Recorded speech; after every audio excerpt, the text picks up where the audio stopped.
السلام عليكم ورحمة الله وبركاته دمان والله صوماليات ملك استاجوبتان وانيقو معلي شريف فيديو غانو حينكو ايجينا تيك توك برنامج كقيليسيي ادونك او ايدن سامين وين نكو ياشي اخلاق دا دائرتين marka hore subscribe the video gan lana wadaago walaalaha kale si ay iyaguna uga faa'iideystaan commentina saar oo nala wadaag fikradaada waa maxay TikTok waa barnaamij u sahlaya daa'irta inay si fudud u duubaan fiidiyoyo gaagaaban ayagoo saaraya muustiko dabadeedna la wadaagaya bulshada adduunka ku nool oo idin waa barnaamij ay isticmaalaan daa'irta da'doodu ay ka yar tahay 16 sanadood waa barnaamij dadka ugu badan ee adduunka ay soo degsadeen oo caanimadiisa mid qarsoon maaha sanadkii la soo dhaafay oo qura waxaa soo degsaday 176 milyan oo qofood TikTok waxaa iska leh kambani Shiineys ah oo magaciisa la yiraahdo ByteDance TikTok markiisii hore waxaa la oran jiray Musical.ly 2017 ayaa loo bixiyay magaca TikTok kambaniga TikTok website-kooda waxay ku sheegeen in qofka isticmaalaya TikTok looga baahan yahay inay da'diisu ahaato ama ay ka weynaato 13 sanadood qof kasta ay da'diisu ay ka yartahay 18 sanadood waxaa looga baahan yahay inuu fasax ka haysto waalidkiis haddana waxaa baaritaano lagu ogaaday in caruur ay da'doodu ka yartahay 9 sanadood ay isticmaalaan daa'irtu maxay ku jecel yihiin TikTok aad ay u fudud yahay in la isticmaalo barasho dheeraad ahna uma baahna sidaa darteed daa'irtu way wada isticmaalaan TikTok wuxuu leeyahay video editing tools oo u sahlaya daa'irta inay qurxiyaan fiidiyoyadooda ayna ku daraan majaajilo iyo waxyaabo ila qosol ah sidoo kale TikTok wuxuu leeyahay muustika lacag la'aan ah oo ay dusha ka saarayaan fiidiyoyadooda inta aysan la wadaagin bulshada adduunka oo idil waa maxay qataraha TikTok waxaa kamid ah in canugaagu uu xiriir la sameeyo dad uusan garanayn oo qof kasta oo account ku leh TikTok wuu la soo hadli karaa canugaaga baaritaano la sameeyay waxa lagu ogaaday inay TikTok ka buuxaan qolyaha carruurta farxumaysa ayagoo iska dhigaya daa'ir weydiisanayana carruurta inay soo duubaan fiidiyoyo qaabli ah ayagoo bedelkooda siinaya share iyo like si ay caan u noqdaan TikTok waxaa ka buuxa fiidiyoyo iyo masawiro soo bandhigaya galmo sidoo kale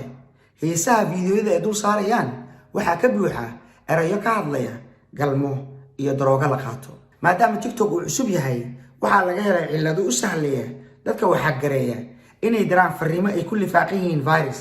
taasoo u sahlaysa inay xadaan warbixinada shakhsiyadeed ee canugaaga maadaama TikTok uu yahay aalad ay aad u jecel yihiin da'yartu way ku dheegayaan waqti badanna way ku bixinayaan isticmaalkiisa taas oo ay ka dhalan karto indha xanuun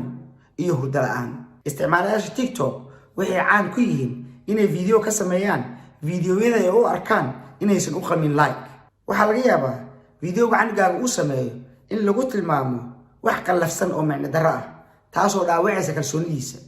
iyo inuu isku arko qof wanaagsan oo sameyn kara wax wanaagsan sidoo kale waxaa laga yaabaa in loo saaro comment cunsurnimo ah taasoo rajabeel ku ridaysa canugaaga daa'irtu waxay sameeyaan fiidiyoyo ay aad u jijabinayaan bishimahooda sida ayagoo wax mudmuudsanaya oo kale ayagoo heesaya heeso ay ku jiraan oraah xunxun sida dhaar iyo in la kala tilmaamo cawrada shakhsiga taas oo kasoo horjeeda anshaxa wanaagsan iyo dhaqanka suuban TikTok waxaa ku jira tartamo heesa ah oo ay daa'irtu ka qayb qaataan daa'irtu waxay soo duubayaan fiidiyoyo ayagoo niikinaya joogana meelaha halis ah sida wadooyinka magaalada dhexdeeda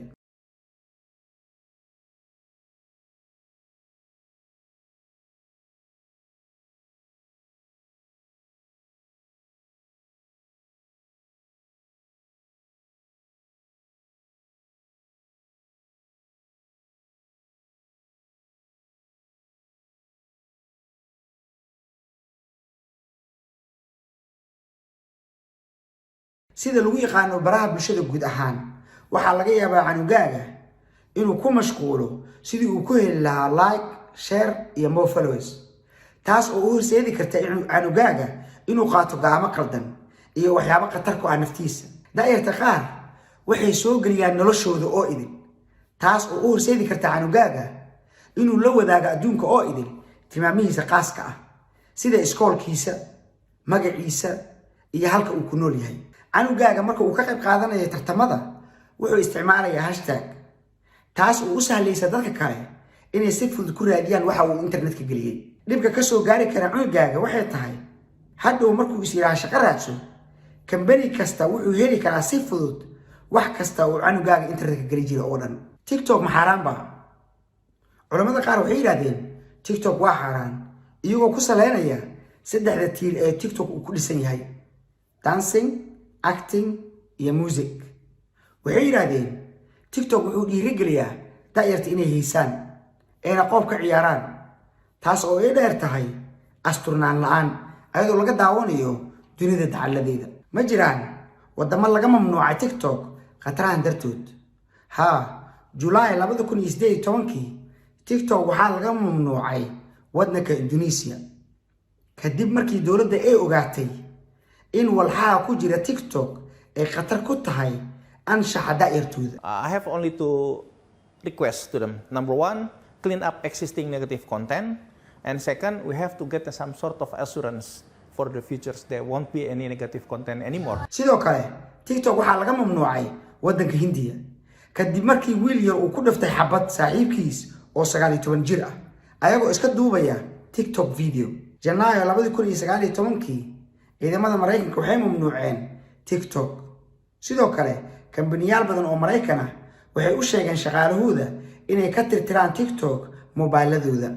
21 bishii soo dhaafay ee July, dalka Pakistan waxay digniin kama dambaysi siiyeen kambaniga TikTok. Waxayna u sheegeen haddii ay ka saari waayaan waxyaabaha anshax xumada ah in laga mamnuuci doono waddankaas. Maxaad samayn kartaa waalid ahaan si aad u yareyso khataraha TikTok ee ku wajahan canugaaga? Soo degsa TikTok si aad wax badan uga ogaato isticmaalkiisa iyo waxyaabaha ku jira. La fariisa canugaaga oo wada eega waxyaabaha ku jira TikTok, kana wada hadla faa'iidooyinkiisa iyo khasaarihiisa iyo sida la isku waafajin karo isticmaalka TikTok iyo asturnaanta reerkiina. Gal privacy setting-ka oo ka dhig accountiga canugaaga private. Markaas saaxiibadiisa oo kaliya ayaa arki kara waxa uu geliyo canugaaga. Sidoo kale, iyaga oo kaliya ayaa la soo xiriiri kara. Isticmaal family safety mode si aad u kontrolsho accountiga canugaaga, aadna u ogaato waxyaabaha uu soo geliyo canugaaga iyo cidda uu la sheekaysto. Eeg canugaaga cidda uu follow gareeyo iyo cidda isaga follow gareysa iyo waxyaabaha ay soo geliyaan. Ha u ogolaan canugaaga inuu isticmaalo TikTok in ka badan 2 saacadood maalintii. Waxaa jira barnaamijyo aad soo degsan karto oo ka xiraya canugaaga mobilka markii uu ka dhamaado waqtiga. Ugu dambeyn, haddii aad u bogi weyso waxa ku jira TikTok, aadna u aragto inuu khatar ku yahay canugaaga, block saar dhammaantiisba. fadlan comment saar oo nala wadaag fikradaada. waa mahadsantiin. Assalaamu calaykum waraxmatullaahi wabarakaatuh.